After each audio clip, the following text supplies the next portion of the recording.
Good morning, wonderful humans. Welcome to this beautiful congregation, the Unitarian Universalist of Gettysburg. My name is Jessica Gagliardi. Welcome. Here you can feel safe, you can feel understood, accepted, respected, and loved. We are a community that lifts each other up. Each of us are in our own spiritual journeys, and together as a community, we support one another in those journeys. We are accepting of each other's paths. Together, we are stronger. Together, we are in peace. Welcome to this sacred space of love.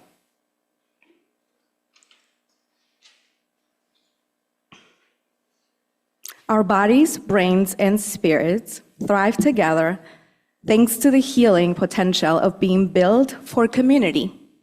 Support networks are the strongest predictor of healing from surgery, recidivism, and relapse prevention. We invite you to a mix of cool brain science, playful spiritual practice activities, affirmation, and celebration of what we have built at UUG. Using creatively shared poetry, call and response music, and a bit of evolutionary neuropsychology to illustrate how what we can do together is much richer than what we can do alone. Reverend Carla Christopher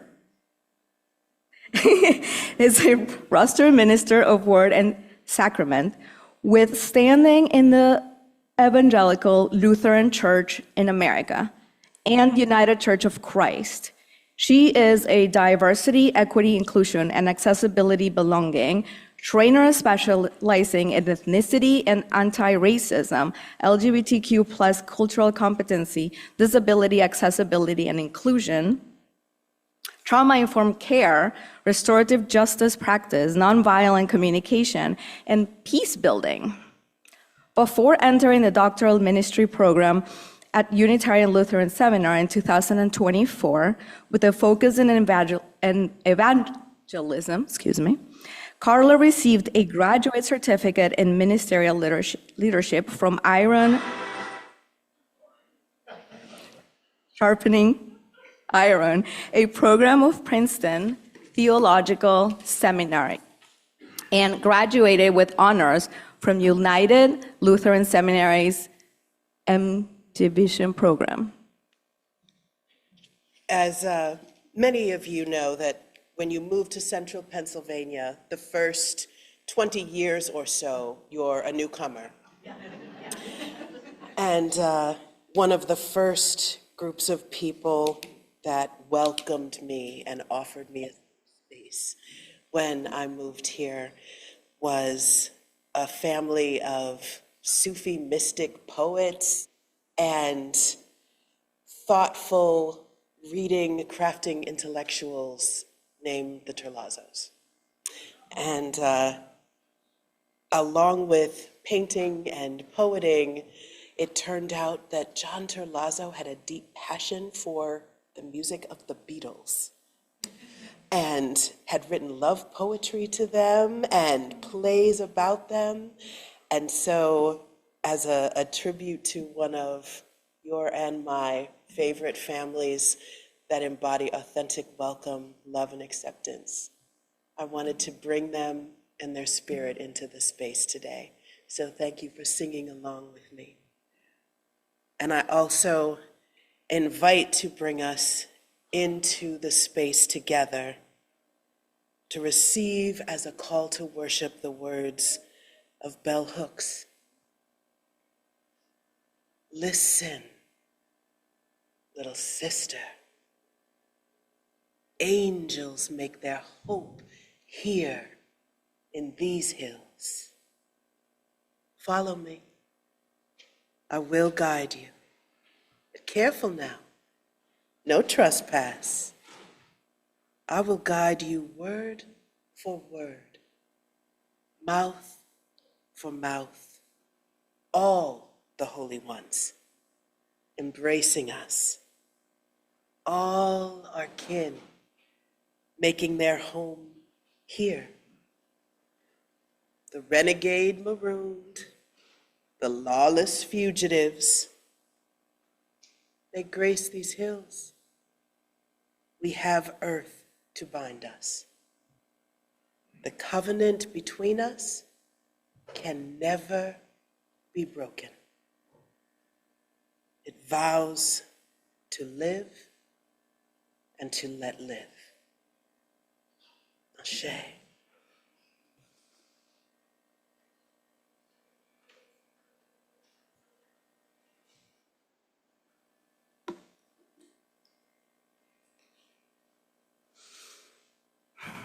I invite you to join us in our using an affirmation. It's printed in your order of service and it should also be on the screen. May the light of the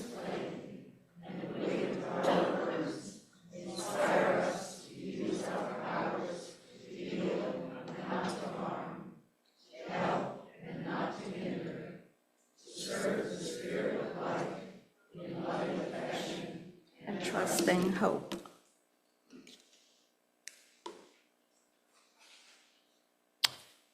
It is time for all ages. No, apparently. Okay. It is the choir.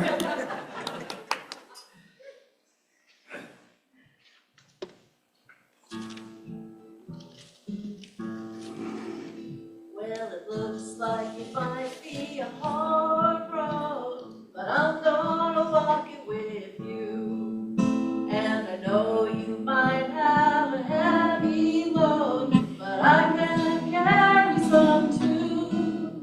I will lift you up when they push you down. I will raise my voice and stand my ground. Oh, it looks like it might be a hard road, but I'm gonna walk it with you. Well, it looks like it might be a long night, but I ain't going nowhere. And I know it's gonna be a hard fight, but I will stay right here. I will shine a light in the darkest hour. I will face the man in the tallest tower.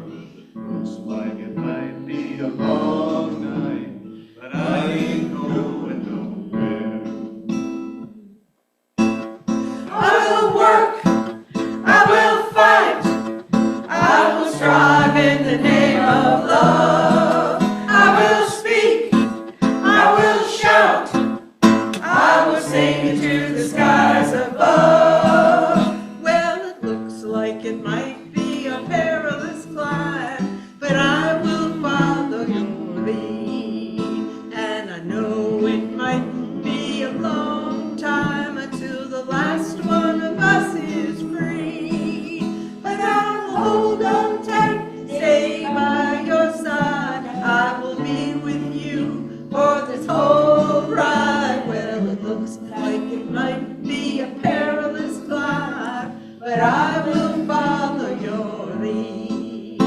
Well, it looks like it might be a hard road, but I'm gonna walk it with you.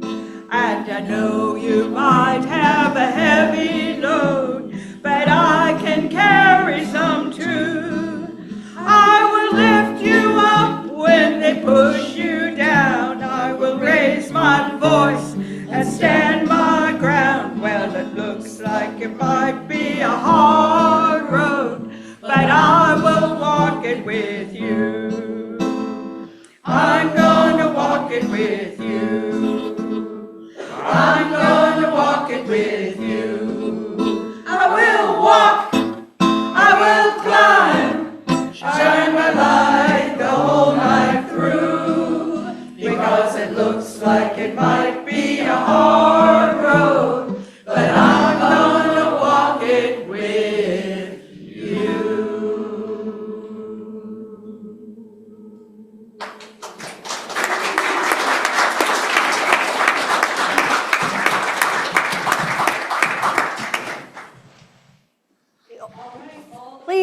on up. I have a story for you today. I think I will use this chair. Don't worry, I'll put it back, Bill. I promise. Come on up.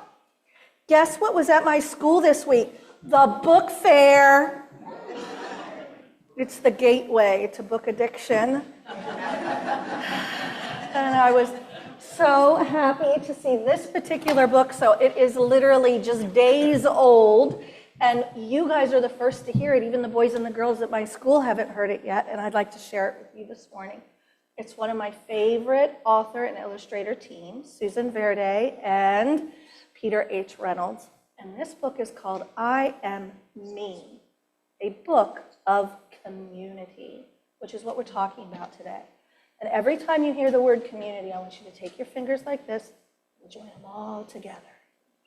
Okay? Do you know this book? Tell me. You're going to find out because you are part of the we in community. I know it's important to take care of me, to focus on my own breath, my own needs, to be kind to my mind. Sometimes I wonder, is that selfish? How does caring for myself help anyone else?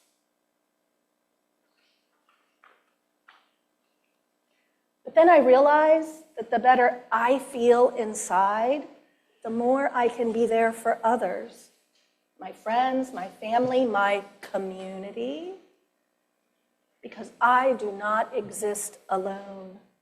I am part of something bigger than myself.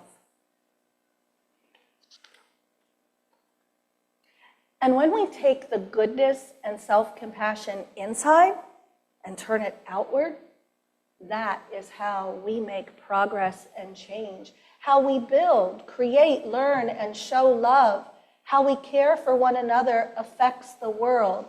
I am more than me. I am we. When there are challenges and struggles, I can check on you, and you can check on me. And we can create a safety net so no one falls. When there is hurtfulness or inequity, we can stand up for each other.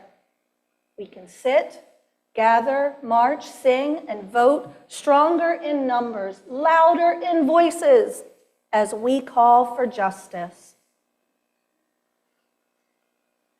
When there are differences in thoughts and opinions, we can have a conversation, listening, disagreeing, and agreeing with gentleness, finding the right solution for all of us. When there is shyness and a feeling of not belonging, we can be the welcoming committee. I think we're pretty good at that here, don't you, grown-ups? Interested and thoughtful, making sure there is a place for everyone. When there are problems to be solved with creativity, I can share my talents and you can share yours. We can combine our skills and ideas and dream up something spectacular. When there are good times, successes, and joy, we can celebrate, show our excitement and pride, and encourage each other to keep on rising. Connection is how I grow. Connection is how we grow. Connected is what we are, part of a worldwide community. Diverse and magnificent, kind and accepting, supportive and present, all of us important, none of us alone. I am not just me, I am we. And if we put our heads and our hearts together and we keep on caring for ourselves and each other, everything is possible. We are so glad to have you as part of our community. You help to make us we. Now we're going to let you all spend some time together, and we'll sing you down to your special space to continue to have your own time together. As you leave this friendly place, give light to every face. May the would you like to look at this? Please speak into the microphone.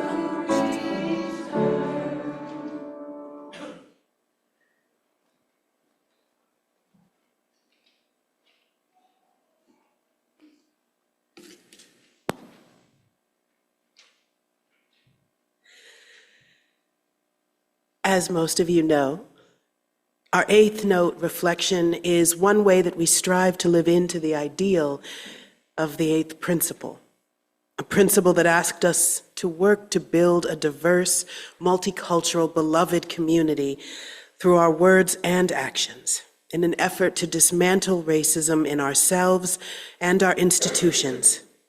To this end, during each service, we highlight voices that do not receive the attention they deserve. Today, we lift up the voice of poet Nikki Giovanni. Yolanda Cornelia Nikki Giovanni Jr.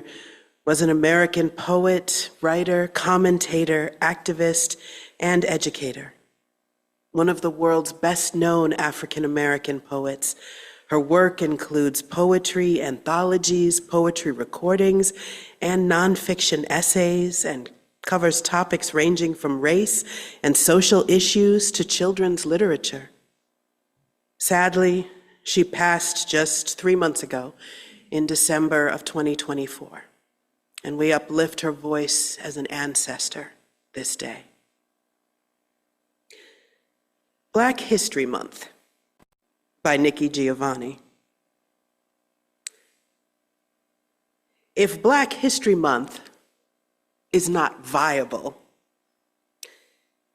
then wind does not carry the seeds and drop them on fertile ground. Rain does not dampen the land and encourage the seeds to root. Sun does not warm the earth and kiss the seedlings and tell them plain, you're as good as anybody else. You've got a place here, too. I invite us into a time of meditation, in words and then in song. Spirit of life, help us to be present with all that is our life, both our deepest sorrows and our greatest joys, so that we can truly live, engaging fully in our own life and in our community. Spirit of community, help us know how linked we are, how each one of our cares touches us all. Help us to ask for support when we are in need and offer our support to others when we are able, so that we may rest in the solace of one another's love. Spirit of love, help us to love our neighbors as we love ourselves, so that we might fully embrace love and resist hatred. Spirit of resistance, help us to stick up for what is right, even when we are tired and afraid. Help us to dream of the world as it should be and act to bring that world about. Help us to find hope each day. Spirit of hope, help us through this day and each day. Help us to be present for all that is our life. For all this we pray. Amen and blessed be. By Liz Weber. We meditate in silence.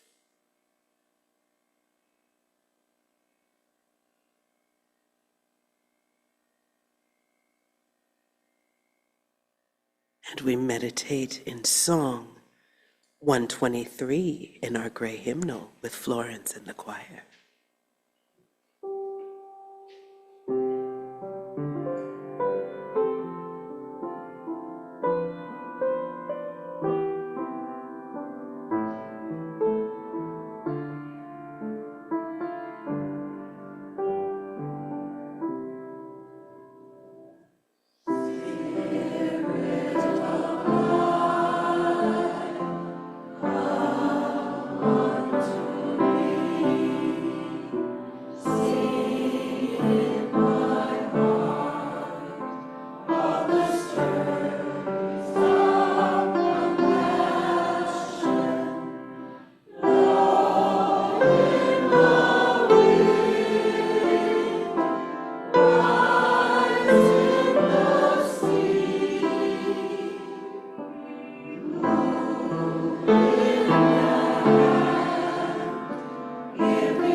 Someday you all will sing that and it won't make me tear up, but that is not today, apparently. Today's reading comes from The Healing Power of Community, A Journey to Resilience by Dr. Delvina Mirmati Baldino. Imagine a place where everyone feels important and understood. A place that's full of kindness, where people listen to each other and everyone is welcome. This kind of community is the best place to heal. Here, people can talk about their feelings and share their stories without being scared of what others will think. Whether it's at community centers, support groups, or clubs, healing starts with feeling safe and supported. But it's not just about feeling safe. The strong connections we make with others in the community are what really help us become resilient. Studies show that feeling like you're part of the community and helping makes you stronger. When people feel that their community values their help and ideas, they feel good about themselves. Doing volunteer work or projects together lets people give back to their community and feel more connected. One simple way to feel this connection is by keeping a gratitude journal, writing down the things you are thankful for, like small acts of kindness from others in your community. It can make you feel more a part of it and more appreciated. Communities that celebrate everyone's successes and share positive stories give people hope and encourage them to keep going. Diversity and being inclusive are key to a strong community.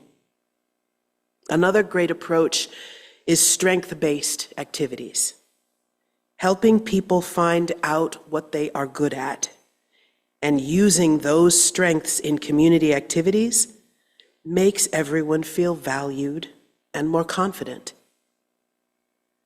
In summary, communities play a big role in helping people have positive experiences and become resilient. By creating supportive places, building connections, encouraging everyone to join in, sharing positive stories, giving everyone access to resources, including everyone, and supporting young people.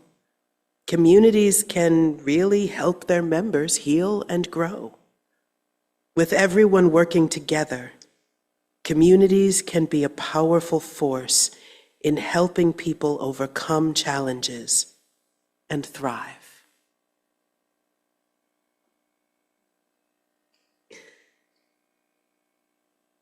From the incredibly churchy bio you got today, I will freely and transparently confess I am bringing very little of my Master of Divinity. You see, I stumbled, kicking, screaming, by pure accident and a desperate need for a place with volunteers, heating systems, and accessible copy machines into ministry. Because I was a full-time community organizer and activist. I worked with nonprofits doing healthcare as a human right organizing and environmental justice organizing, and I stumbled accidentally into activism from being a community educator, a social worker, and case manager, and I just became frustrated at spending years of going into schools and going into environments where marginalized people were trying to build better, stronger, healthier, more joy-filled lives, and the surrounding community that they had to work in, live in, be a part of, find transportation, food, and basic needs and resource in, was not set up for their success. And in going to find resource to empower the changes needed to support them in their growth and healing, I ended up doing a little more advocacy, and then a little more, and then a little more. And then the groups of advocates that we somehow found each other really needed places to make flyers, and next thing you know, I'm the assistant to the Bishop for Justice Ministries for 3 states. Won't Spirit do it? But today, I'm coming off of our act of resistance as the church. My group of ragtag, renegade Lutherans have been experiencing what I imagine some of you have as well, a sense of what the, around our current state of reality.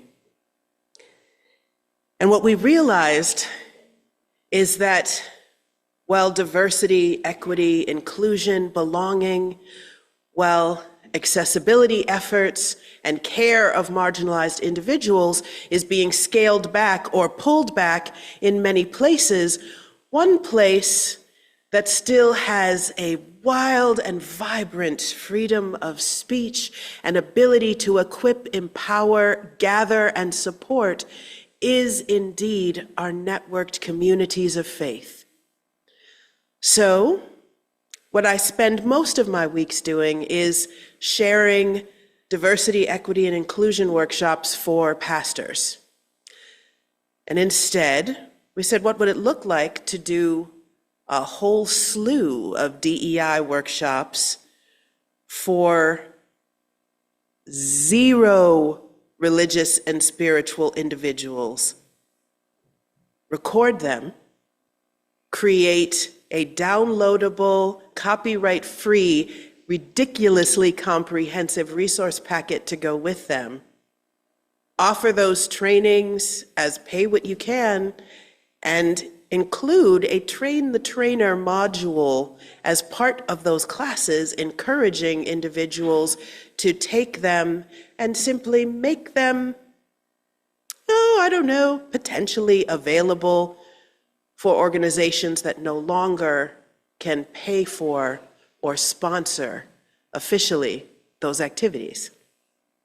And so, as a group of incredibly churchy individuals, I got to spend last week doing full days of about 6 diversity, equity, and inclusion trainings on racial justice, cultural humility, trauma-informed care with marginalized individuals, LGBTQIA2S inclusion, recording them and just putting them as public YouTubes with copyright-free downloadable resource packets. And a bunch of seminary church nerds ran all the tech and sent out emails to all the folks from several local nonprofits who many of you know, who we shall not name here in this public space because we respect their acts of resistance. But they are equipped and empowered in ways they were not, because we all have different gifts, talents, and skills. While I look flawless and timeless, my knees and my hips and my spine are not so. And my days in the street with a megaphone have come and gone, my siblings, for the most part. But there are still gifts that when I focused on where is my community experiencing loss, grief, frustration, or roadblock, that I can help find the way through to support their resistance, resilience, and continued work that I might not be able to do, but that I can be on the side of the road with the water bottle for those running a different race. Together in community, we can heal and we can bring change as long as we recognize our gifts, lift ourselves up in fearless confidence over what incredible, talented, gifted, educated, trained, experienced individuals we are, even if it is just what has not managed to kill us yet. That is a survival skill that can empower and support others. And by identifying those skills and sharing them, we can all become part of building the world that has enough hope left in it that the fight can continue. And so I wanted to share what has given me hope and what has given me a plan. Because hope is a lovely start, but then we need to figure out how we're going to plan to share that, do we not? And it started with being in several workshops, training, and asking for resources, transparently sharing that I plan to give these away wildly and for free, and having very, very pricey professional trainers say, here, please take these, over and over again in ways I could never have imagined.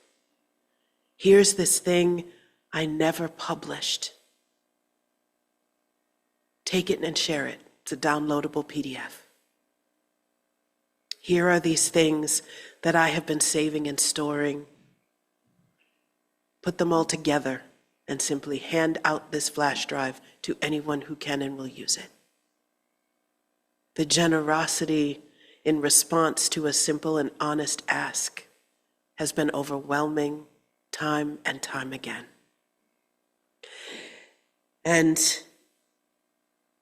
one of those, what was a Sesame Street moment today.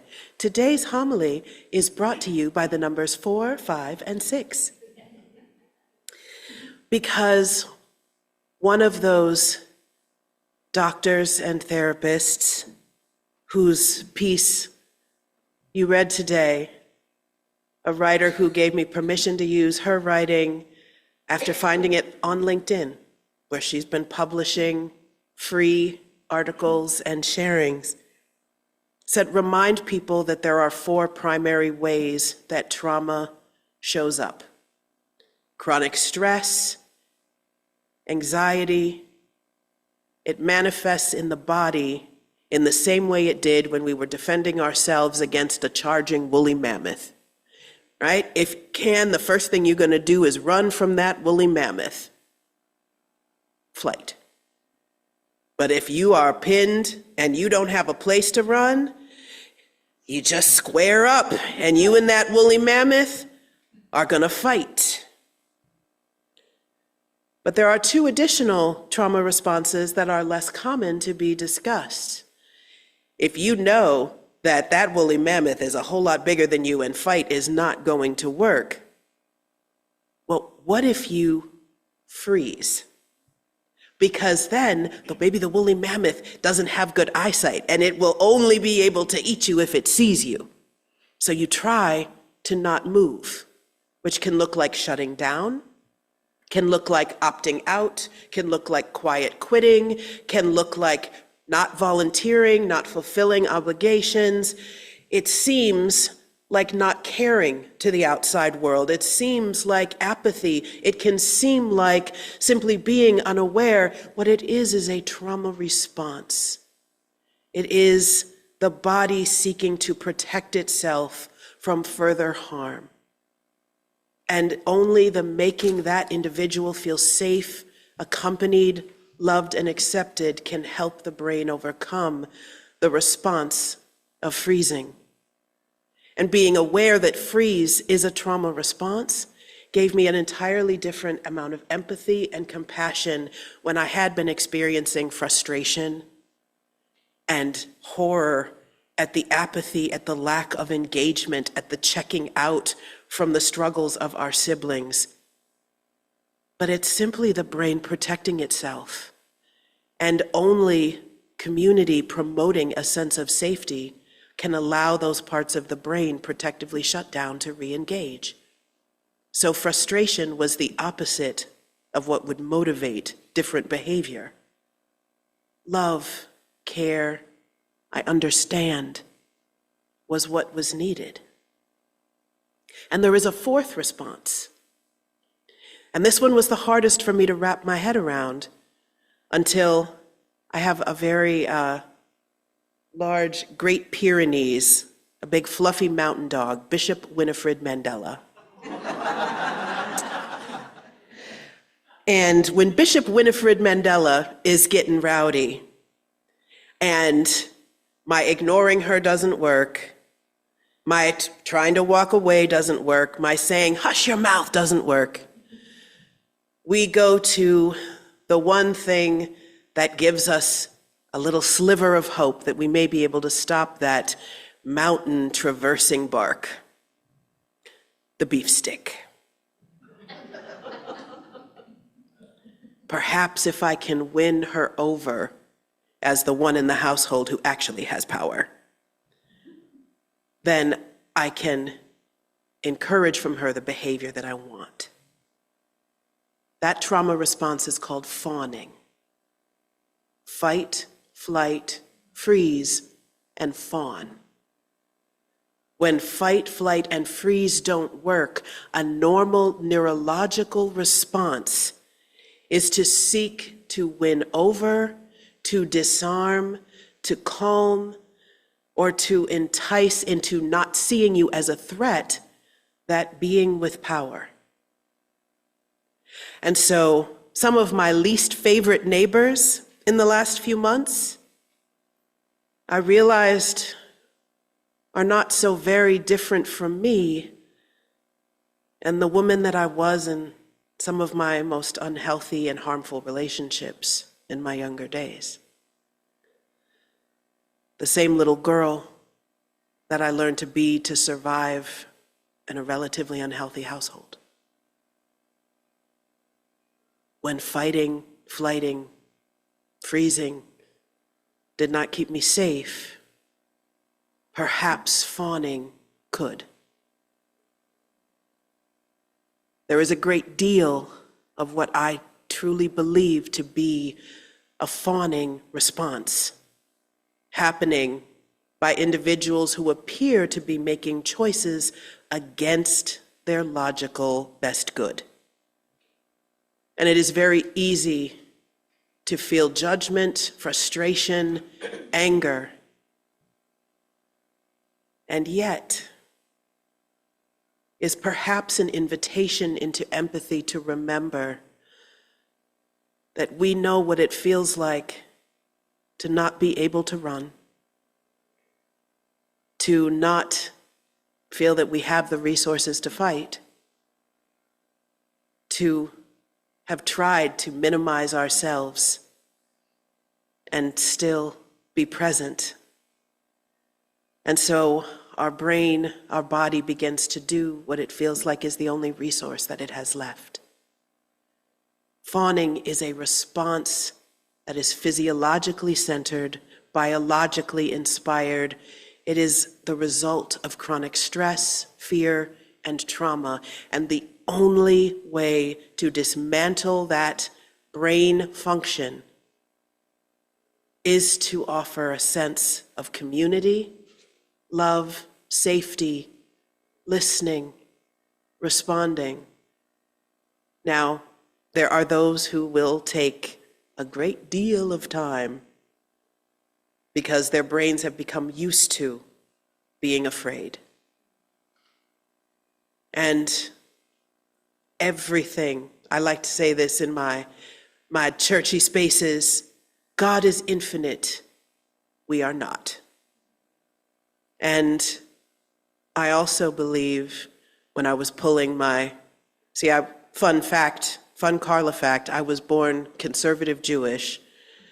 After coming out as part of the LGBTQ community to the church and realizing that didn't go over so terribly well, I spent 10 years as a Wiccan priestess before the Buddhist monk that I was studying with at the time said, "What is the language of your childhood?" And I ended up returning to the church simply because it was the path I was most familiar with, recognizing that all paths are simply many roads leading to the same center. And so that's how I ended up as an ordained leader in the Christian church.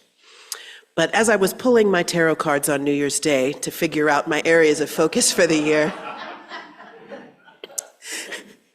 grounding and centering was my call for the first quarter. So the turtle card and myself spent some time together and recognized that the fierceness of my advocacy, I must be very cautious that it be centered in creating a sense of love, embodying peace, embodying safety, because those who are ready will be drawn to that energy. And that I cannot change an energy that is centered in fear, hurt, or harm by embodying sowing fear, hurting others, or practicing harm. And the logic of that was a good old-fashioned plucking, granny style. And so I began the research of what does active peace building look like.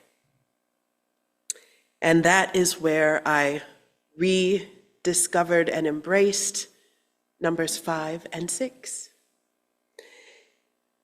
You see, the 6 pillars of trauma-informed care, they are part of my regular work.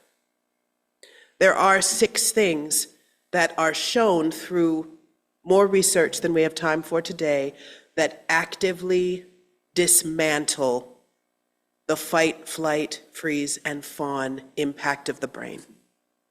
That when these 6 things are encountered by individuals, it helps the brain begin to regulate, stop producing excess amounts of adrenaline, and actually be able to ground and recenter. And rather than all the electrical impulses, neuroscience part here, that's my favorite nerd out activity, so just ride with me. But instead of our lovely reptile brain in the back with our amygdala and our medulla, that we can actually bring the electric impulse back to the frontal cortex. The first is safety. Something as simple as meeting in a space that doesn't feel threatening, just making sure that basic needs are provided. Something as simple as a snack, accessible transportation, comfortable seats can create a sense of safety for individuals. trustworthiness, and transparency. Surprise isn't awesome for stressed brains. Things like meeting agendas, things like clear value statements, things like making it open and obvious what you believe in and what is important to you, allow people to enter into a space without feeling defensive because they're not sure what they may encounter. So transparency about what you have to offer, a strength of this space, quite frankly, is a huge part of allowing people to engage more authentically. Peer support. Rather than being someone who has the responsibility of being solely the teacher, or someone who is being told what to do in a way that may not come from someone invested in your mutual well-being. Being able to offer support as peers, where each voice is specifically valued. Peer support makes people feel safe and helps rewire the brain into the ability to move forward in healthy, helpful ways, as does collaboration and mutuality. The more team building we can do, the more different voices we can bring in, the partnership of faith communities with nonprofits, of faith communities with other faith communities, of bringing in organizations that may not have been the first thing that popped to our head as potential partners in the work. From what I hear, it was standing room only, pouring out into the hallways when this wonderful anti-racism group that was centered in a local Unitarian church decided to reach out to some filmmakers from a neighboring county, have space at a local seminary that a bunch of Lutherans owned, and then bring in some nonprofits. And suddenly the story of the Underground Railroad in central Pennsylvania was able to be brought as a beacon of hope to so many individuals. And then when that was seen, being advertised online, the Harrisburg Episcopalians started the same style of coalition, and their showing is happening at the end of this month.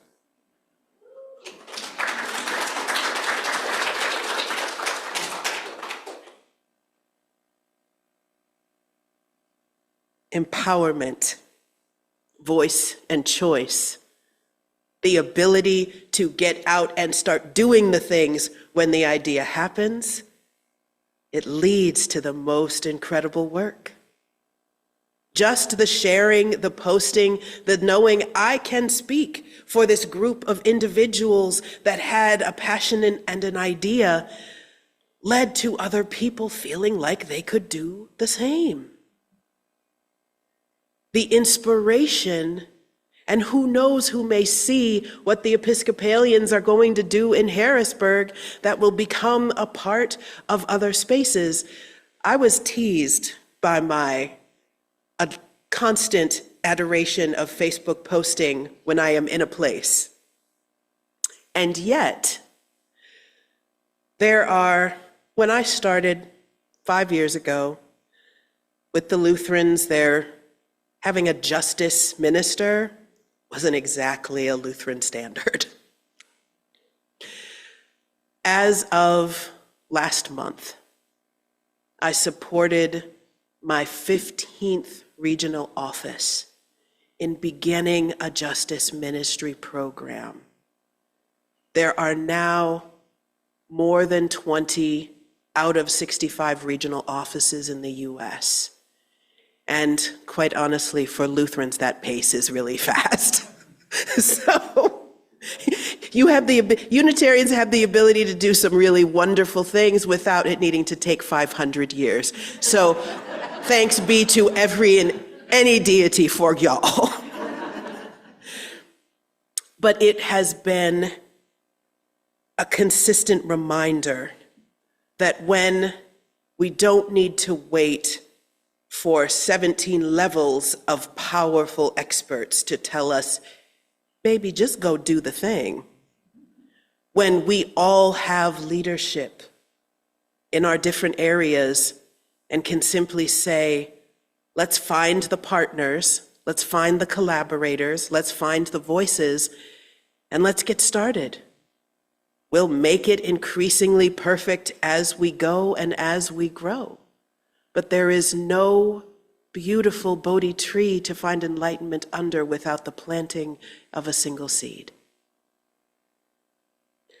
And the sixth point of the trauma-informed approach is a respect and understanding of cultural, historical, and gender issues, recognizing that we do interact and build community in different ways. And so having an awareness and a chance to learn about and from each other allows us to be able to invite each other in using the strengths that come from our different backgrounds. Those 6 principles, very simple set of core values, when someone experiences those in a space, it actually changes the brain function in testable, CAT scannable, MRI-able ways. So, okay, we can build communities where we practice the 6 principles of trauma-informed care with excellent science behind it from SAMHSA and the CDC, easily available as a domain-free, shareable, usable, and teachable-friendly graphic from any search engine of your choice. But then I began doing more research. What does active peace building look like using those centering principles? Do we know how that might play out in a uniquely American context? Are there things that help marginalized communities in this region? And that's when I met a Lutheran professor named Dr. John Paul, who said, well, my mentor is Fethullah Gulen, the Muslim freedom scholar, so we're not going to go and get ordained, but I'll give this knowledge to the Lutherans if they'll use it before I go back to my Muslim community and do the work of active peace building. And so, full transparency, that is my advisor, who I have been working with, and the research that he is currently doing is into the 5 seeds of deep peace distilled from Muslim scholar Fethullah Gulen's teachings. These 5 things that after years of study and research led to transition in communities that had experienced deep and significant trauma. Both Dr. Paul and myself have spent a significant amount of time. I have traveled to places mostly in what was the Russian bloc after those countries now had to rebuild and engage in revolutionary rebuilding. And Dr. Paul has done the same. And so the research of both of our experiences in places like Kosovo, Macedonia, have led to the forthcoming work.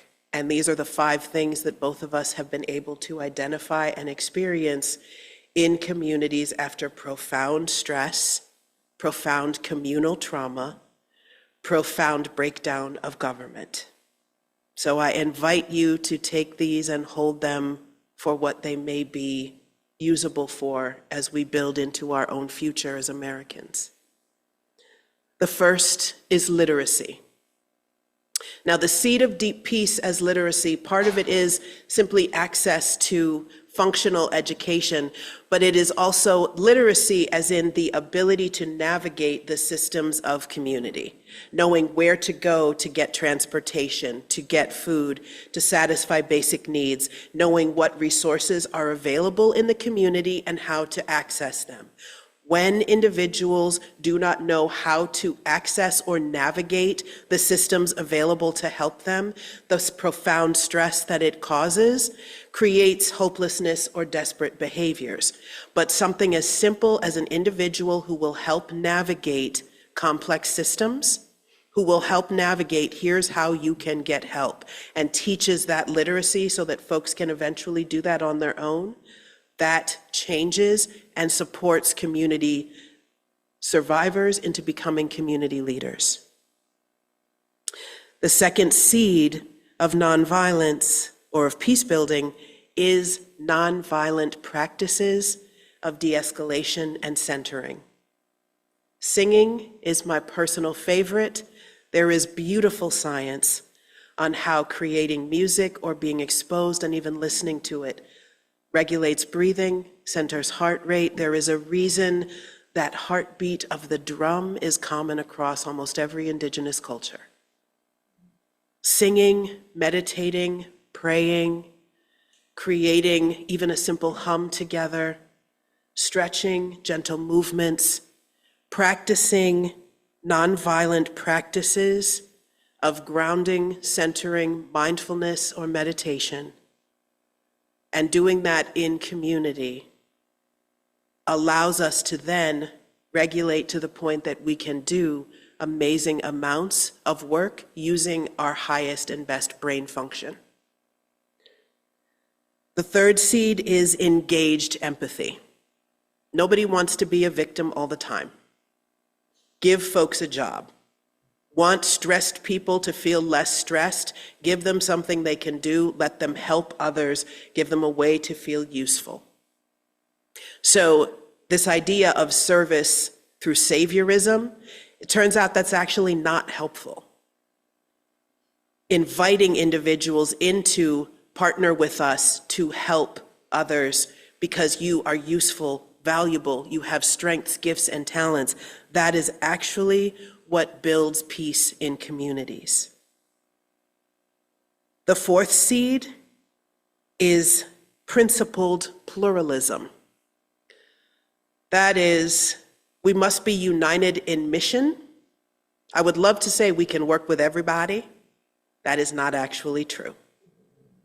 But we must recognize the importance of mission and vision over rhetoric and label.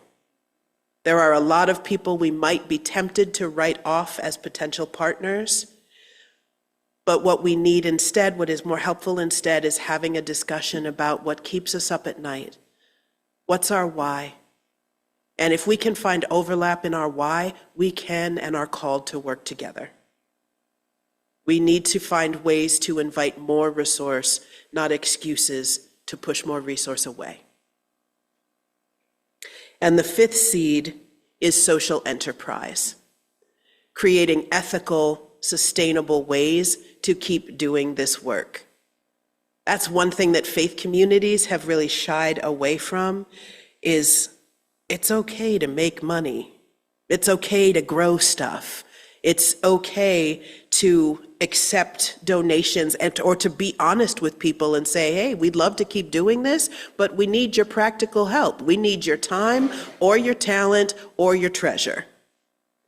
But what we'd love to do is find a way to do this sustainably and in a way that is self-perpetuating and ethical.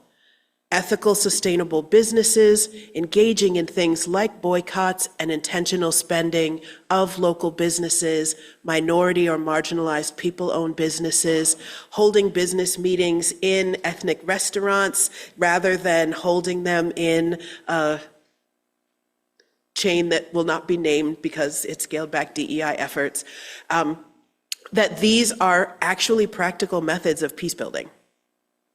So these 5 things, the promoting community literacy and navigation of systems, practicing together nonviolent practices of prayer and meditation in community, engaged empathy, finding partners based on mission and shared vision, as well as, which is part of principled pluralism, and engaged empathy, being engaged in mutual service, where we actually create spaces for those that we are helping to help others. That empowerment. And then also social enterprise, where we use our resources with intention, responsibly, to create sustainable movements. That collapsed governments, countries that were decimated of any and all system, within just a few years, we're able to rebuild and create new transformed realities. My friends, I've been on the grounds in Albania, in Kosovo, in places that were deemed beyond hope and where every and all systems had collapsed. And there was beauty, there was dancing, there was hope, there was empowerment, and there are now thriving new beginnings rooted in equitable community. When we talked about what to do today, we said we've spent a lot of time naming some of the struggles of what's going on. And I'm not telling you to ignore them, but I am going to invite you not to center yourself in them, because I have seen the other side, and there is hope there, and there is hope here. And so my other Carla fun fact is that, organizing, part of why you've heard so much poetry, I am also a former poet laureate of York County. And so being here this week for me was about crossing the bridge between Black History Month into Women's History Month, recognizing the amazing history of marginalized leaders who, with minimal resource and with minimal reasonable expectation of success, created incredible movements that, if we look back and study them, incorporated these principles of trauma-informed care and very much embodied these practices of peace building. And so as I meditated on crossing that bridge between the wisdom and resilience of my Black ancestors and the wisdom and resilience of my femme-bodied ancestors, I thought about a Black History Month pilgrimage that I just returned from a few weeks ago. And so I want to conclude today with this song of hope. It's called Not Long Until Our Marching Song. And it is inspired by the 1965 speech that was given by Dr. King at the conclusion of the march across a bridge from Selma to Montgomery. And do you know what month that speech was delivered in? It was March. My dear and abiding friends, my siblings and co-workers, to all of the freedom-loving people who have assembled here today from all over our nation and from all over the world. We have walked through desolate valleys and across the trying hills. We have rested our bodies on rocky byways and wandered on meandering highways of silt. Some of our faces are burned from outpourings of the sweltering sun. We have been drenched by rain, and some of us have literally slept in the mud.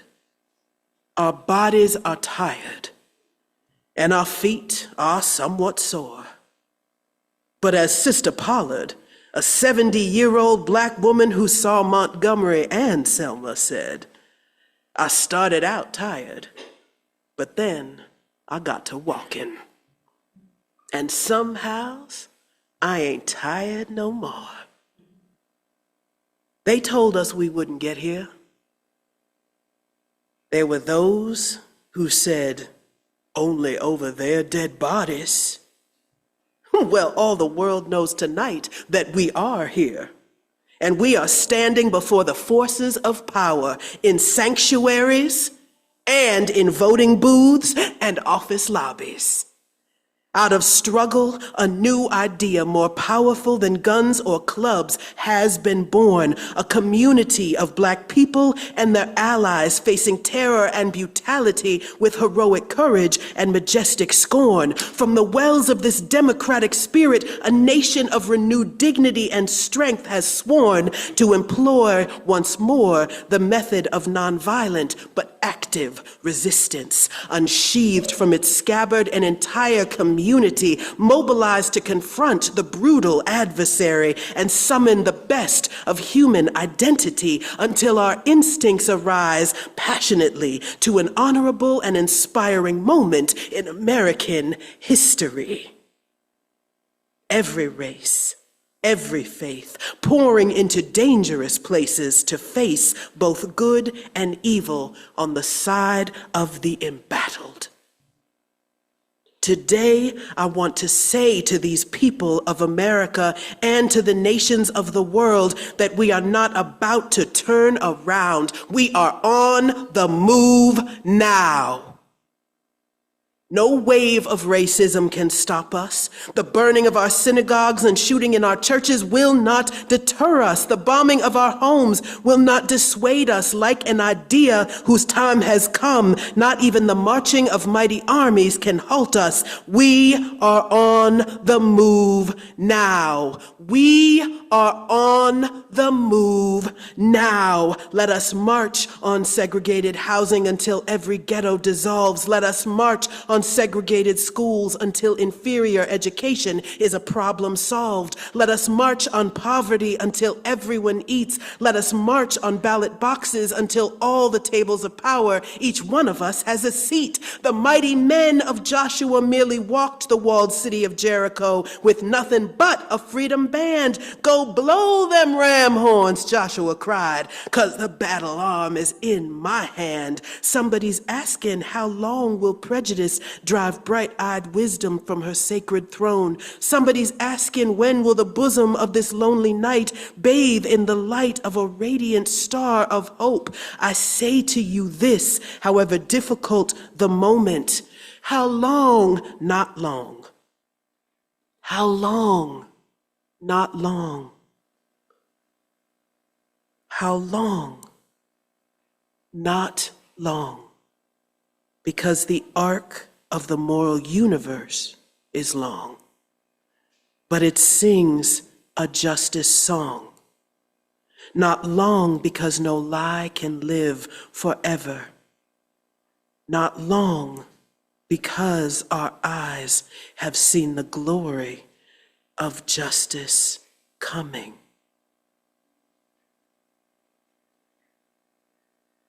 Something's been hurting my family, and it's gone on far too long, and it's gone on far too long, and it's gone on for far too long. Something's been hurting our families, and it's gone on for far too long, and we won't be silent anymore.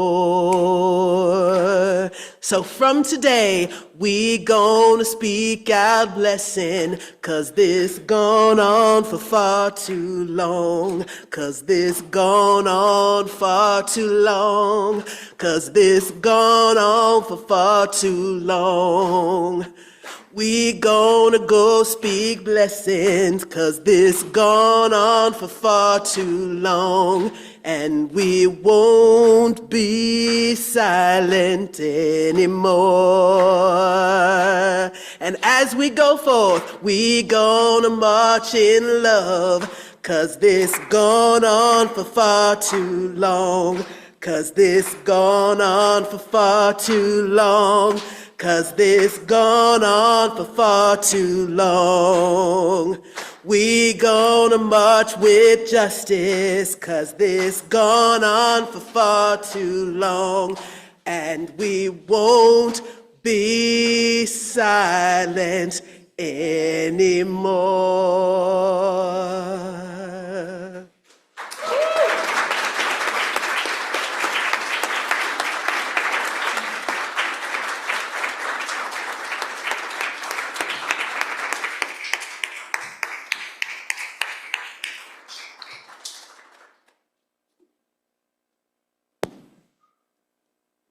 I think I speak for everyone when I say thank you.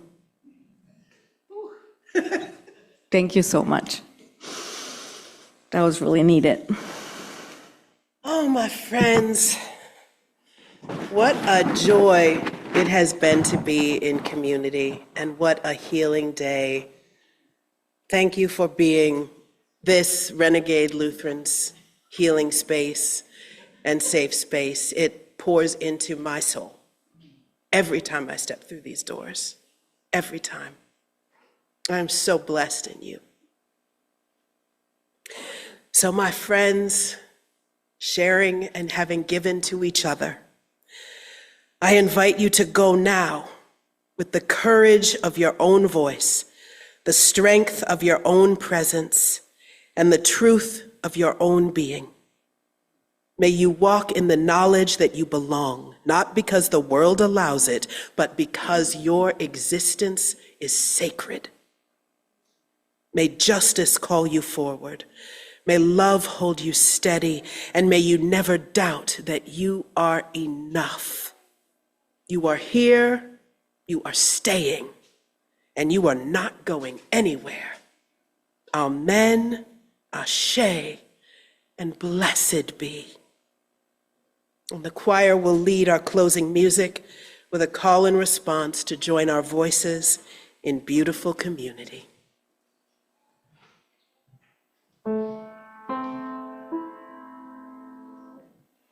You gotta put one foot in front of the other and lead with love. Put one foot in front of the other and lead with love. You gotta put one foot in front of the other and lead with love. Put one foot in front of the other and lead with love. Don't give up hope. Don't give up hope. You're not alone. You're not alone. Don't you give up. Don't you give up. Keep moving on. Keep moving on. You gotta put one foot in front of the other and lead with love. Put one foot in front of the other and lead with love. You gotta put one foot in front of the other and lead with love. Put one foot in front of the other and lead with love. Lift up your eyes. Lift up your eyes. Don't you despair. Don't you despair. Look up ahead. Look up ahead. The path is there. The path is there. You gotta put one foot in front of the other and lead with love. Put one foot in front of the other and lead with love. I know you're scared. I know you're scared. And I'm scared too. And I'm scared too. But here I am. But here I am. Right next to you. Right next to you. You gotta put one foot in front of the other and lead with love. Put one foot in front of the other and lead with love. You gotta put one foot in front of the other and lead with love. Put one foot in front of the other and lead with love. Don't give up hope. Don't give up hope. You're not alone. You're not alone. Don't you give up. Don't you give up. Keep moving on. Keep moving on. You gotta put one foot in front of the other and lead with love. Put one foot in front of the other and lead with love. You gotta put one foot in front of the other and lead with love.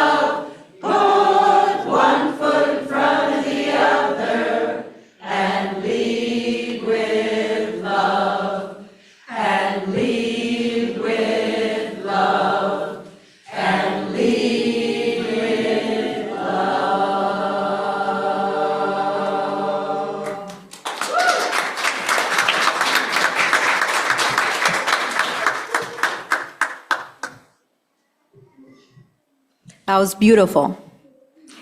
Now please join us in our unison response as we extinguish the chalice.